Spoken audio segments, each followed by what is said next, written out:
Morning students, आज का जो हमारा टॉपिक है दैट इज सेल को हम डिस्कस करेंगे। तो सेल का ईएमएफ क्या होता है, internal resistance of the cell क्या होता है और terminal potential difference of the cell क्या होता है, ये आज हम डिस्कस करेंगे।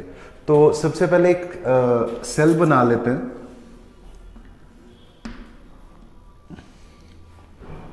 This cell is connected to a key, एक स्विच यहां पे लगा लेते हैं, that is your key, and there is a bulb, और हम एक वोल्ट मीटर कनेक्ट कर लेते हैं between two terminals of the cell.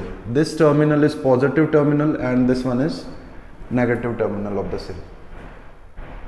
अगर हम बात करें when switch is off, जब स्विच ऑफ है तो उस केस में आपका वोल्ट मीटर जो रीडिंग देगा, when the switch is off, this voltmeter will gives us the reading and that reading will be maximum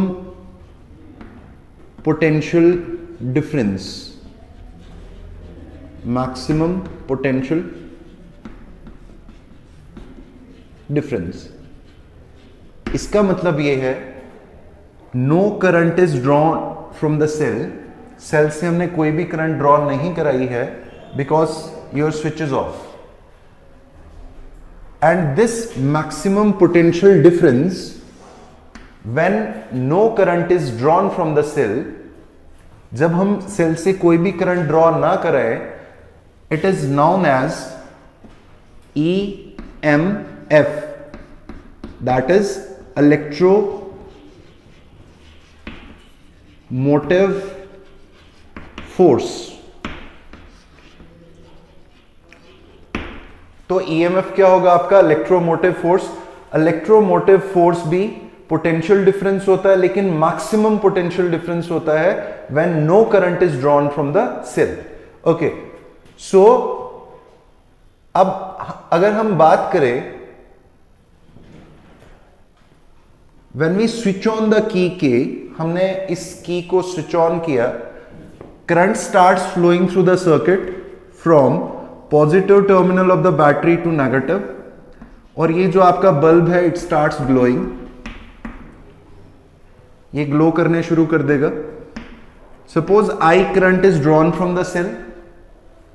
now अब जो ये आपका वोल्ट मीटर है, ये जो रीडिंग देगा दैट इज नॉट मैक्सिमम, ये मैक्सिमम नहीं होगी because current is drawn from the cell, हम सेल से करंट ड्रॉ करा रहे हैं, and this time the potential difference is known as terminal potential difference, terminal potential difference. तो इलेक्ट्रोमोटिव फोर्स और टर्मिनल पोटेंशियल डिफरेंस में फर्क क्या है? एक मैक्सिमम पोटेंशियल डिफरेंस होता है जब हम सेल से कोई भी करंट ड्रॉ ना करें, और terminal potential differences potential difference between the two terminal of the cell when current is drawn from the cell. Okay, and your next topic is your internal resistance. Internal resistance. So this one is resistance offered by,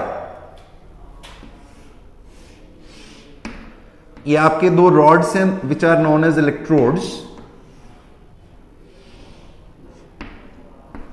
they are dipped in a solution which is known as electrolyte. तो जो electrode और electrolyte resistance offer करेंगे, that resistance is known as internal resistance of the cell.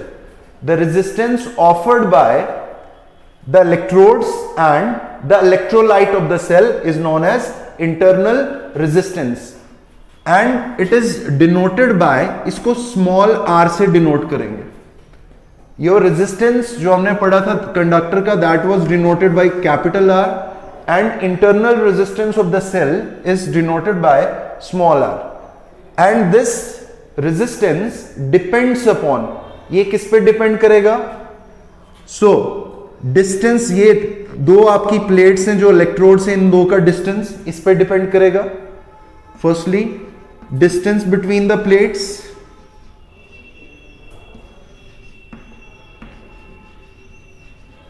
इस पे depend करेगा. Next one is area of plates, ये आपके जो इलेक्ट्रोड्स हैं उनका एरिया कितना है. नेक्स्ट वन, नेचर क्या है इलेक्ट्रोड की, नेचर ऑफ इलेक्ट्रोड. और last one is nature of electrolyte, nature of electrolyte. तो ये कुछ फैक्टर्स हैं जिन पे डिपेंड करेगा आपका इंटरनल रेजिस्टेंस. सो आज का टॉपिक होपफुली आपको क्लियर है. First one was electromotive force, next one was terminal potential difference of the cell, and the last one is internal resistance of the cell. Thank you very much.